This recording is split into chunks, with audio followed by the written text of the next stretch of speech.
Hey everybody, welcome to episode 2 of Black by Angel. I'm your host, Angel. If you were not able to tune in to our first episode, Red Flags, feel free to go watch on YouTube, or you can go listen on Podbean, iHeartRadio, Amazon Music, or Spotify. Today, we're going to be discussing two of my very favorite topics, boundaries and bondage. You're nasty and I like it, but that's not what we're talking about. It's not about sex. We're about to get deep, and I hope you're ready. Stay tuned.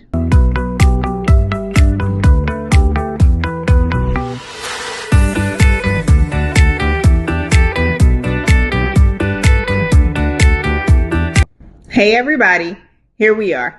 Episode 2 of Black by Angel. Like I said, we're going to be addressing boundaries and bondage. I really want you guys to get this, so I'm going to dive deep with you. First and foremost, in the mental health field, when we discuss boundaries, we discuss it as a two-part street. There are boundary crossings and boundary violations, right? When you cross my boundaries, sometimes it can be helpful. It can help me to identify that, okay, I'm being a little fragile and what I'm thinking is unrealistic.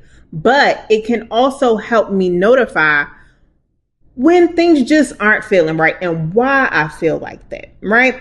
Boundary violations are on a whole nother level. If you violate my boundaries, 9 times out of 10 in relationships, it's because you know that what you're doing is wrong. I've told you before that what you're doing is something that I'm uncomfortable with, and you choose to move forward with it anyway. If there is a situation where you are not comfortable, you've identified this with your partner, and they continue to cross the line. They don't take your feelings into consideration and you stay anyway. Why is that? Have you thought about the fact that it might be you? You might be the issue. When you allow certain things, you give a person power. When you don't call them out on it, when you don't stand up for yourself, when you don't say, hey, this is a no-go. It's a hard stop for me. And either you adhere to that or you gotta go. If they're not willing to play ball, then you have to dismiss them. You have to let them go. And I understand that some of us hold on to people because there is something about this person that we like. There is something to be said about the relationship that we have, about the way that they make us feel when they're not crossing that line, right? But let me ask you a question. What is it about surrounding yourself with a broken person that makes you feel powerful? What is it that makes you feel that you are more, even though this person clearly can't give you what you said you need? They can't respect what it is that you said you need, but you stay anyway. You have given them a certain level of power, and 9 times out of 10, you won't get it back. Now, when we talk about power, it's not to be meant in a negative sense. We all need to have autonomy over our bodies. We all need to take responsibility for our actions and inactions. If you don't do something about a situation, it is very much the same as doing something about the situation. So you need to say what you mean what you say, but you don't have to be mean when you say it. Now, when you've identified that, hey, babe, we cool, right? I told you I don't like this thing, but you've done it anyway. Did you see how that made me feel? When you've called it out, you've put a face to the incident that has occurred, you can let them know this is something that you've done and I don't like it. But if you don't identify it, if you don't call it straight out, they won't stop. You will continue to allow it, and that will then take some piece of you. When you take some piece of a person, that then leads to the bondage. That person starts to feel like, I'm no longer showing up as my true self. I am no longer being able to identify as me. I can't give you the real me because you don't respect the real me. You've created a version of me that works better for you, and I don't like it. But I'm going to adhere to what you like just because I like having you around. And for some people, it's just because you don't want to be alone. Now, what is it about being alone that scares y'all so bad? I personally love being by myself. It's one of my favorite pastimes. Even though I'm married, there is still a need to have space, to have individuality, to have some time to reflect on your own thoughts and to deal with your own feelings. And you can't always do that when you're up underneath another person, when you're constantly in the street, when you're constantly ripping and running. You're not getting sleep.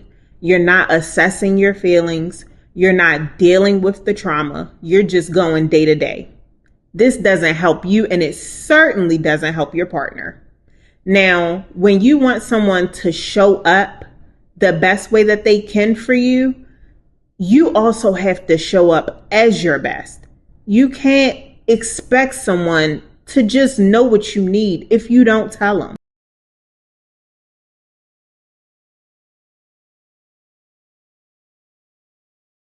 Now, guys, this goes for any type of relationship. It doesn't just have to be a boyfriend and a girlfriend, a husband and a wife.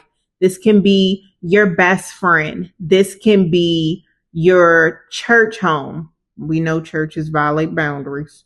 We can talk about your coworkers, your boss. Boundaries are always things that we use to establish where we're comfortable going and what's just not okay for us. And everybody's boundaries are different. What works for you might not work for me. So what makes me lose my mind might not make you lose your mind. So I want you guys to remember this when people are talking about their boundaries. Also, talk about what it means when your boundaries are crossed, when your boundaries are violated, when you give someone that power over you and you end up in bondage to them just to say that they're yours. Now, what I think, when you give someone that amount of power just to say, I know this person is mine, they're in my circle, they're my best friend, they're my good girlfriend. Just to say that you have this connection with this person, even though they're crossing your boundaries, even though they're violating things that you told them not to, it causes you to show up different. And when you show up different and you give away this much power, you can end up, what you guys say now, crashing out. Crashing out in my world is a dressed up version of losing your mind. It is a dressed up version of breaking inside and outside. I am no longer who I knew I was, and I don't know this fraction of me that you've broken me into. I don't know what this is. I don't like what this is. And I don't know how to show up as it. This is not my true self, and it's breaking me to be this for you. So when that happens and you start crashing out, you start losing your mind, you start falling apart, you really have to acknowledge it's time to let that person go. I can no longer hold on to this relationship. I can no longer be in company with you. I can no longer allow you access to me, nor do I need to have access to you. Now, this is where we get into the muddy waters, right? Loving you from afar. Ooh, y'all hate to see that coming. Y'all hate to have someone say, it's better for me to love you from afar. Now, let's ask this question. Is it better for me to love you from afar, or for me to do something that's completely harmful to you and to myself and anyone else that we might know, just for us to be in company with one another? Just for me to be this version that you've depicted that you like better than who I am? Is it better for me to show up as this person, or is it better for me to walk away? The answer will always be to walk away. I saw this video once of this lady talking about how we like to use you're you're breaking up my peace. You are disturbing my peace. You are no longer in line with what I need. That is a boundary. And she said it as if it was an issue for people to say this, as if it's just meaning that we're fragile and we don't want someone to break up or to infringe on what we know. Sometimes that's not the case. Very few times it is, but often that is not the case. It's not the case that I'm fragile. It's not the case that I don't want my boundaries to be tested. It's not the case that I've become comfortable with who I am. It is the case that I don't like who you are trying to make me into, and it's not beneficial for me to be this person. Just to have you in my life, just to say I know you, just to have you make me feel good monetarily, it's not enough. It's not enough. I need more from this relationship. And if you cannot show up the way that I need you to, if I can't show up the way that you need me to, it's best for us to go our separate ways. I feel like we often have issues separating from people. We often have issues saying and identifying, I can't do this with you anymore. It's harmful to me. It's harmful to you. Or sometimes you got to be straight up honest and baby, it is you. You are the problem. You have some undealt with trauma. You don't know how to identify your emotions. You don't know how to talk to me. You are erratic. Your behavior is unconscionable sometimes, and you like to make excuses for it. And I'm not willing to allow it, so I gotta go. Sometimes it is that simple as calling someone out. You don't have to leave every relationship with love and butterflies and rainbows, because sometimes that just doesn't work for people. Sometimes you have to be absolutely honest and tell them exactly what the problem is. Otherwise, it won't never be fixed. Otherwise, they will never come to terms and know that it is them. They are the problem. And unless they change, people won't want to be around them. There won't be long lasting relationships. They won't find that long-term love. They won't find whatever it is that they're looking to connect to, whether it be community, whether it be a church home, whether it be a partner in business, whether it be a partner in love. They might not find that because no one will tell them it really is you that's the problem. Now, what if we start operating from a place of, let me look at me before I look at you as the problem? What if we do some self-introspection first before we start outsourcing the issue? If you have issues with everybody in your life, if you have problems consistently in the same way, whether it be with your mom, your sister, your best friend, your husband, no matter who the person is, if you keep coming across the same issues, I'm going to tell you what they want. It's you. I say it with love. I say it with kindness. And I say it with the deepest admiration for the person that I want you to be. It is you that is the problem right now. But it won't always be you if you take the time to do the work. Find what your boundaries are. Find what works best for you.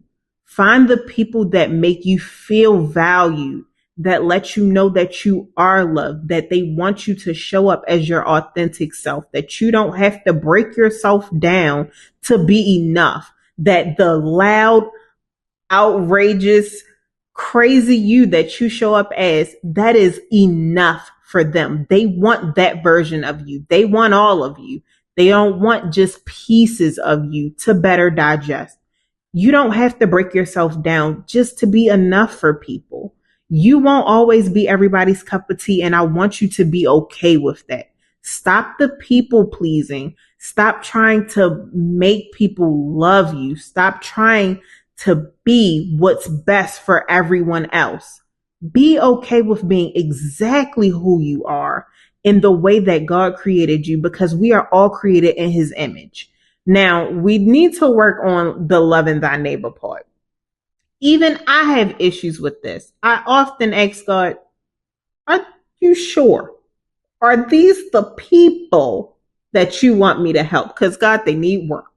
They need work. They're not showing up as their best selves. And I'm not you. I'm not really created to meet you where you are.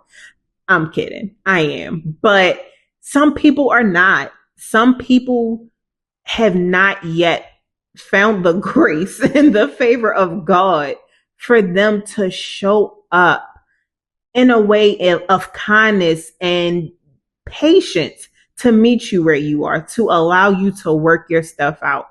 And you cannot show up as a hellion on wheels, raising all of this hell and still expecting people to love you and expecting people to not call you out on your shit. Baby, it's you. I'm here to tell you, but I'm also here to help you. So let's work on this together. Let's feel our feelings together so that we can show up as the most beautiful, authentic versions of ourselves that everybody will want to know. Why? Because you just can't help but to love me. All right, y'all. It's been a pleasure talking to y'all today. I hope this helps. Let me know anything that you want me to discuss on our next episode. I plan to have someone special for you next time. So just stay tuned. Drop your comments in the chat. Let me know what you want us to discuss next, or just what you think about today's topic. I look forward to talking to you guys again. This was Black by Angel, and I'm your host, Angel. Bye.